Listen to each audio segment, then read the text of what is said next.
Hello, everyone. Welcome to this session. It is on links between open education and DEI, findings from a Latin American study, and it's promising to be a very interesting session. And I'm going to pass over to the presenters for today, Carina and Viviane. Hello, everyone. My name is Carina Bossu from the University of from the Open University, and Viv, my project partner, also will be presenting today. So, as Louise commented, we will talk about diversity, equity, and inclusion. It's a project that we run in Latin America. So, we are going to present some of the findings and recommendations for this project. We will also talk a little bit about processes that we went through, the methodology used, and what's already in place. So what's next? A little bit of the project. This is one of the presentations already we have done on this project as part of the dissemination, but it is a GoGN project, and many of you would be familiar with our GoGN network. This project is funded by the Hewlett Foundation. So, and this project is really to not open up the community that is already a diverse community, but make it even more equitable and inclusive, because, you know, despite of all efforts, the majority of people engaged in this network, they students and advocates and researchers, they come from the global north. So what we really want is to open up these opportunities for the students in Latin America for this project, and I'm going to talk very briefly that phase one was in Africa. So it's just really open up this opportunity for others in other other less disadvantaged places, and also to incorporate the experiences, perspectives from these communities. Really, the key aim of this, combine these two phases, is to develop a diversity, equity, and inclusion guidelines for GoGN. So there is a draft already informed by phase one, which was in Africa, and now we are going to redevelop those with findings from phase two, which was in Latin America. Okay. Well, this project, phase two, it was ran in 2020 and now first semester of 2021. And as you can see, we got in the middle of the pandemic. So we had to make a few adjustments so we could still contact our colleagues and, you know, and validate that data, but we had to definitely adapt and, you know, be smart about the ways we are doing, because we couldn't do exactly what it was done before.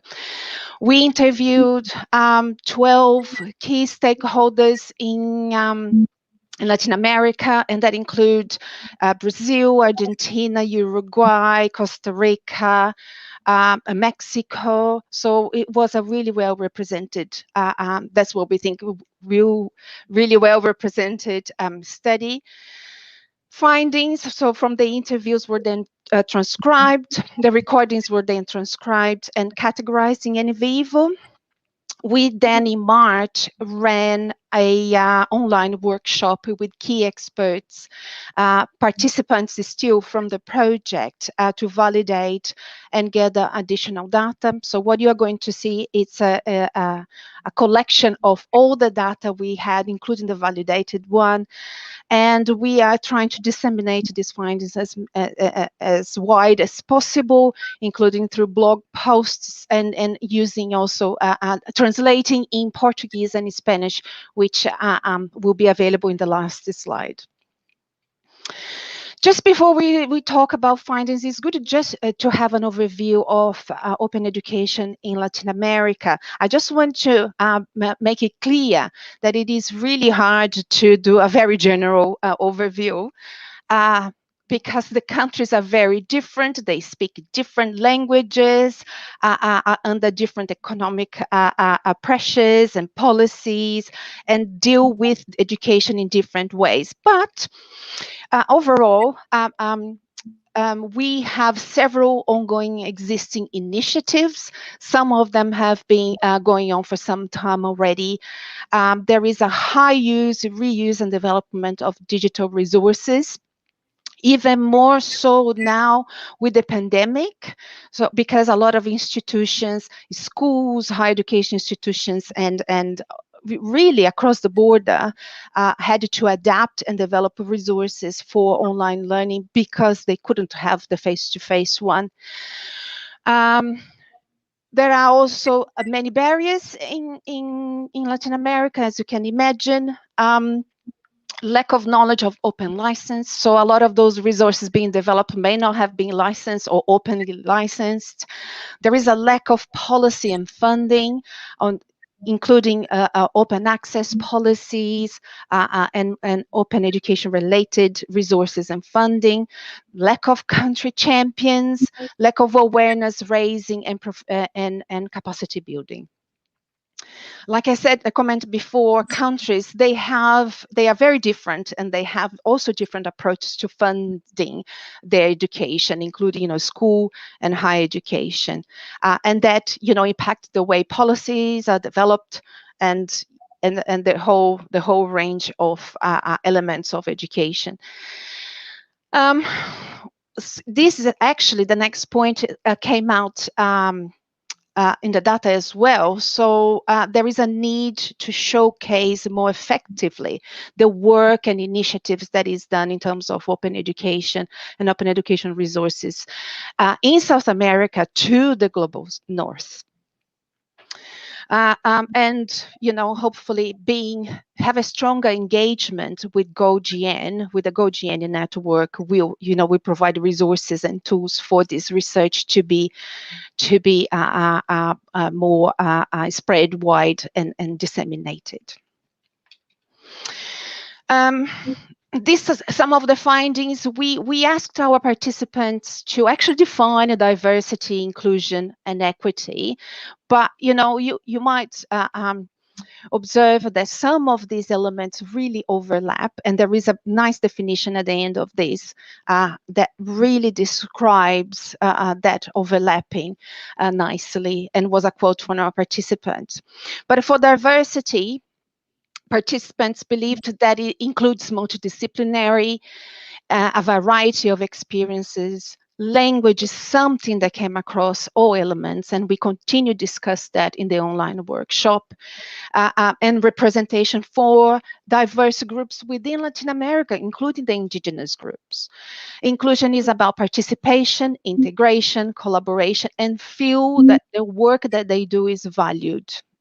In terms of equity, it's about social justice, equal opportunity, capacity building and awareness, which is one of the problems in Latin America, and resources. And like I said, we believe that this is a definition actually made by one of the participants that really incorporate all the elements of diversity, equity, and inclusion. Yeah, I don't want to read it aloud, but it is. We believe that this is a key one that really represents DEI in Latin America. Okay, Viv, with you now. Perfect. So if we can go on to the next slide. Can you move on to the next slide? Thanks. So initially we held 12 online interviews with 12 key stakeholders from Latin America, as Carina has already described. And then we held a 2-hour online workshop. So our findings show that out of all the participants, there was only 1 or 2 at most who were aware of the existence of GoGN. Out of the participants, there was another participant besides me from Brazil who already participates in the GoGen network. Another important finding was the lack of language diversity, and this came up a lot, and it is a barrier to expand the open education movement in Latin America. That's because resources are predominant in English, and there's a tendency of the global north to be kind of pushing OER to the global south, and these OER might not necessarily meet the needs or the reality or the context in the global south. Another important finding was that additional funding, infrastructure, capacity building are required to foster a diverse, equitable, inclusive community, open education in Latin America. There is a lot of research. There is a lot of research going on in Latin America, but a lot of it is not known because it's written either in Portuguese or Spanish, and it's not widespread. It's not disseminated to the global north. But definitely Latin America needs more researchers in open education to expand the movement in the region and to give voice to the global south. And from these findings, stakeholders, they suggest strategies and recommendations to develop effective ways of communicating open research activities in Latin America. So a lot of valuable data was collected throughout these interactions with the participants. Can we move on to the next, please?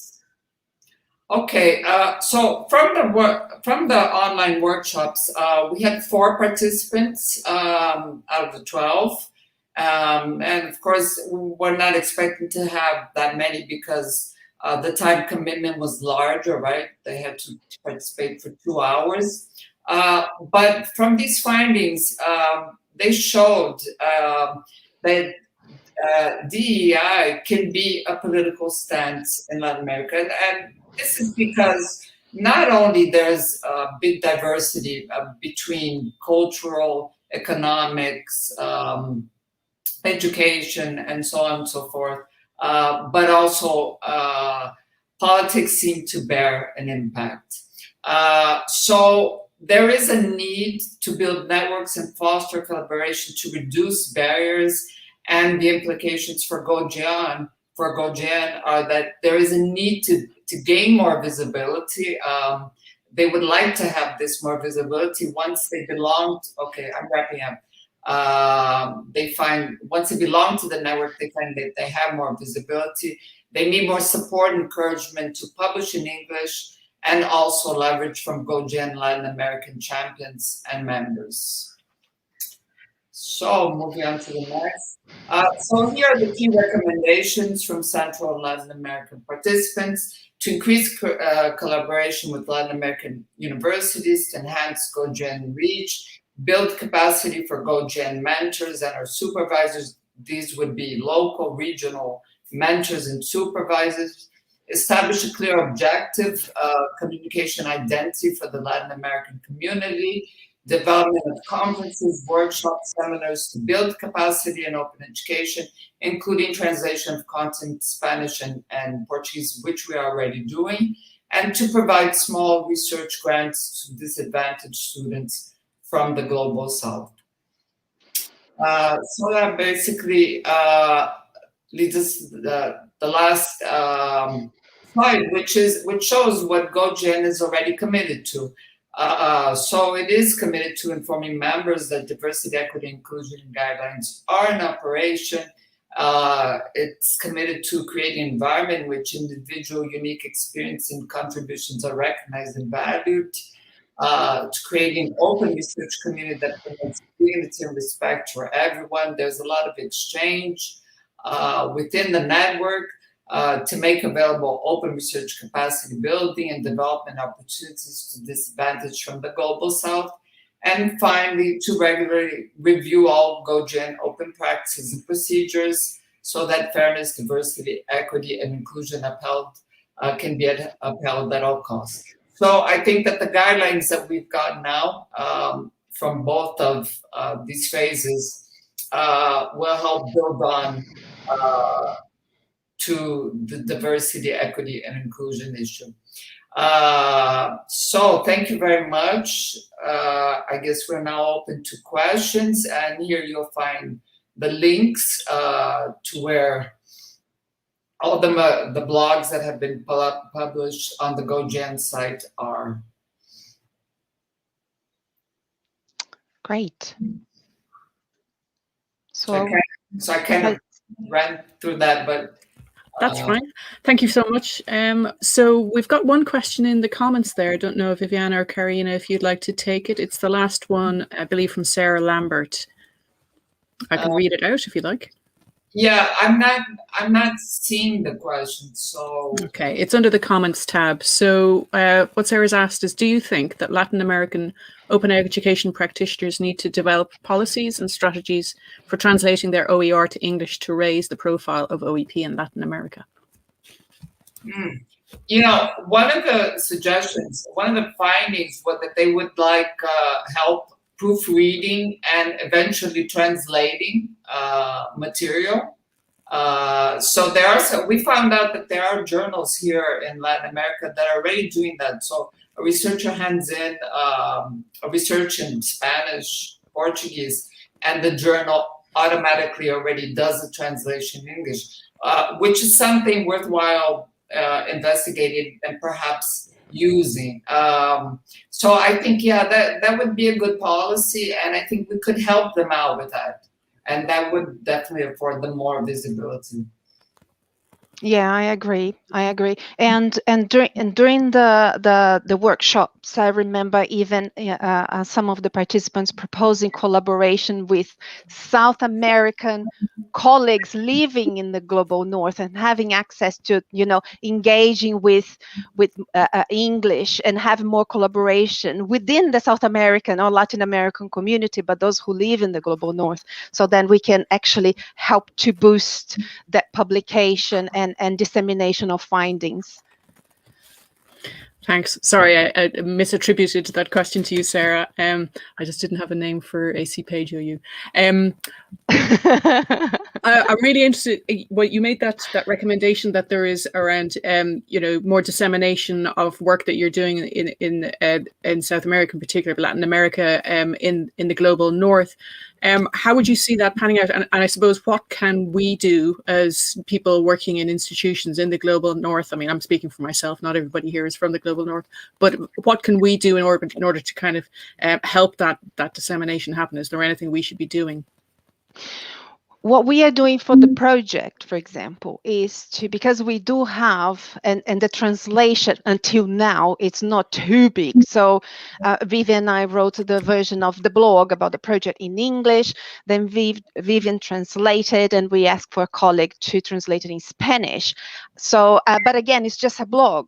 Once it turns into, bigger documents like our final report and things like that, maybe having, if the project is linked to it, if it's interested to the global south, maybe have a strategy or some funding even to translate some of the resources. I'm not talking about everything. We are not talking about everything, but translate some of those resources so that they can have access to. And the same when resources are developed in the global south, we could provide that facility and resource. What do you think, Viv? I think this came also from the data, didn't it? Yeah. Yeah, and I think another thing that came from the data that was important is this idea of having mentors and supervisors, because there are people who participated in, most of the people who we interviewed do speak English. There were a few who don't. So they would act as, like go-betweens and help, early career researchers in open education and help get that material translated and bring them to the GoGen seminars, the OE Global. And we've had already experience with that. This has happened with a person from Uruguay. And so I think we have to think of ways to support them. So, because once they become members of the GoGen, it really is, it makes a big difference because it makes their work more visible. Chris is asking a question. What is the one little thing that can be easily done and would make a big difference?